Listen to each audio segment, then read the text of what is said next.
This is Valley News Live at 4. Good Friday afternoon, everyone. Here's a look at today's top 4 at 4. We're learning tonight that a Detroit Lakes restaurant has to pay back nearly $15,000 to employees who were forced into tip pooling. A statement has been released by the Department of Labor and Industry stating about 50 employees were forced to pool their tips at the Detroit Lakes Spitfire Bar and Grill from 2018 to 2019 into a fund that was distributed to other employees. That's illegal in Minnesota. Each worker will get almost $300 back. Police want you to know that this man, 31-year-old Michael Nelson, is now living at 726 College Street North in Fargo. He's a high-risk sex offender and was convicted in Barnes County District Court in 2009 when police say he provided alcohol for and had sex with a 14-year-old girl. Tonight in Grand Forks, a man is in jail after police say he wouldn't stop for them, then crashed into another car on South Washington Street. 30-year-old Bryce Gamboa was arrested for possession of stolen property, reckless endangerment, and possession of drug paraphernalia. Criminal charges are possible after a double fatal crash last night near Animus, North Dakota. Troopers say the driver of a pickup, a 29-year-old from Harvey, North Dakota, pulled into the opposite lane to pass a semi when he hit a minivan head-on. The minivan rolled into the ditch. Both the driver, a 49-year-old woman from Martin, North Dakota, and her 55-year-old passenger were killed. That wraps up today's top 4 at 4. Now here's a first look at our weather with Chief Meteorologist Hutch Johnson. Hutch. Well, temperatures remain the story of the day on this Friday. I hope you've had a chance to get out and soak up some of those rays of golden sunshine. Look what the sunshine's doing. Temperatures in the 50s in Grand Forks and also Jamestown. Hallock, once again, you also are in the 50s. Coolest weather up near Roseau where it's 37, but the thermometer there has been a little bit off kilter in the last couple weeks, so we'll check in on that. Otherwise, we have a lot of 40s and mid 40s in Lakes Country. Sunshine aplenty, but we do have some clouds spilling over the top of a ridge from Regina through Winnipeg that will be impacting our northern counties. So we will see a few more clouds this weekend. More on that later. Right now, let's focus on your Friday night. Things looking great. Light wind, clear skies, and temperatures slipping by bedtime to around freezing. All in all, looks beautiful. Grand Forks even more beautiful as temperatures will be in the 40s for a little longer. Taking a look at your weekend forecast shows that warm weather will stick around. I'll have details on how long we stick around with the warm weather, and we're watching that storm system next week that does promise to bring some winter-like conditions back to the valley. I'll have the latest on that here in a bit. We'll enjoy it while we can. Thanks, Hutch. You bet.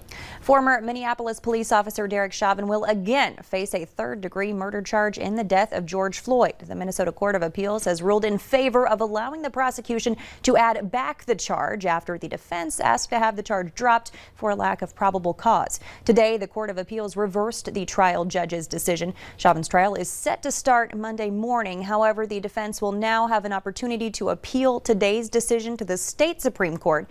If that happens, the trial could possibly be delayed. Moorhead High School students will return to full-time in-person learning on Monday, and they'll be welcomed with signage and new patterns they must follow. Masks must be worn at all times, completely covering their nose and mouth. Hand sanitizing stations are set up and social distancing must be followed. Students will scan QR codes at lunch for contact tracing purposes. Officials say getting students back in school will help teachers assess and combat any learning curves experienced during distance learning.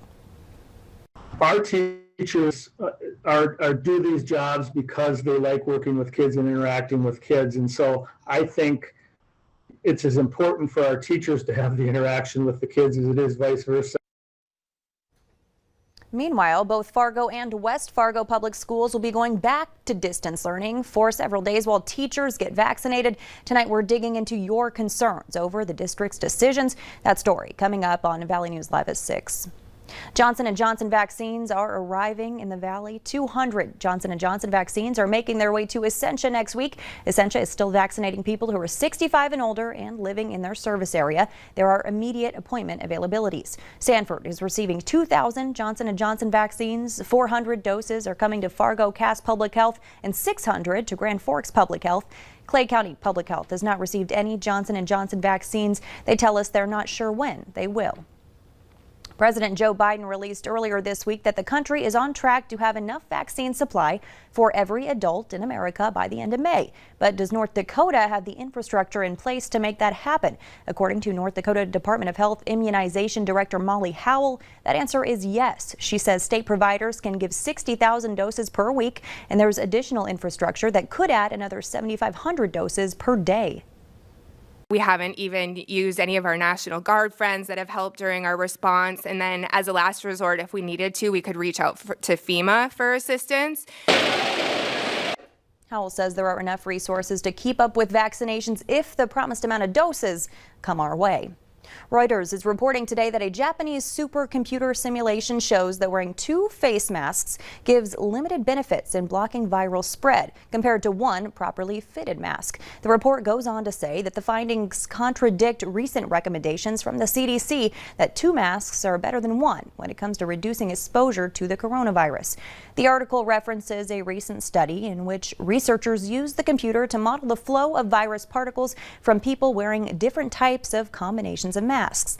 The study found using a single surgical mask had 85% effectiveness in blocking particles, and that adding an additional mask on top boosted that effectiveness to just 89%.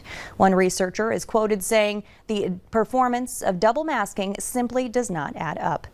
The study says professional grade N95 masks are the best protection against infection. The Senate is in the midst of a marathon amendment voting spree as Democrats push to pass the president's American Rescue Plan. President Biden is closely watching the Senate vote outcome while hoping for his first legislative win. Skylar Henry reports from the White House. Rules of the Senate. The Senate continues its hours-long so-called vote-a-rama with a final vote on the $1.9 trillion American Rescue Plan expected sometime over the weekend. We are going to power through and finish this bill however long it takes. We're about to watch one party ram through a partisan package on the thinnest of margins.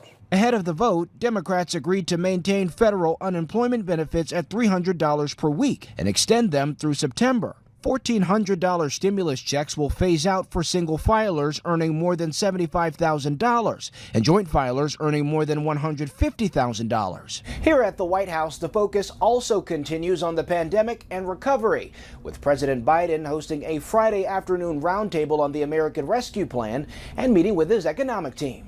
We can't afford 1 step forward and 2 steps backwards. We need to beat the virus, provide essential relief, and build an inclusive recovery. Meanwhile, the director of the CDC says she will soon release long-awaited guidelines for those who've been fully vaccinated against COVID-19. We are making sure and taking the time to get this right. Dr. Walensky also urged everyone to double down on prevention measures such as mask wearing. Today, Senator Bernie Sanders brought up an amendment to include the $15 minimum wage increase in the Senate bill, though it's expected to fail. Even some Democrats are saying the minimum wage debate should be separate from the COVID-focused reconciliation bill. If you're a fan of the outdoors or need some equipment for your next camping trip, the Sportsman's Show this weekend has you covered. At the Fargo Dome, boat, RV, and pop-up campers will be on display. You can also meet Twiggy, the water skiing squirrel. Even with COVID restrictions in place, organizers expect 16,000 to 17,000 people to attend this weekend's event. We kind of retrenched to the family. So the family bought a pontoon or they got a camper, they went to campgrounds. These are places that are outside. They're really safe with the whole COVID situation. The show will go until 9 tonight, from 10 a.m. to 9 p.m. tomorrow, and from 10 to 5 on Sunday. Pricing can be found on valleynewslive.com. Just click on this story. If you live in Minnesota and need a new license, you can now get it done over the weekend. Those details are still to come. We closed out fall last year on a dry note, particularly in the Devil's Lake Basin and in Grand Forks, where they were shy on moisture amounts. Fargo also fairly dry. Drought setting in. We have some warm weather ahead. We'll have details on how long it does stick around. Coming up, join us. Weather is next.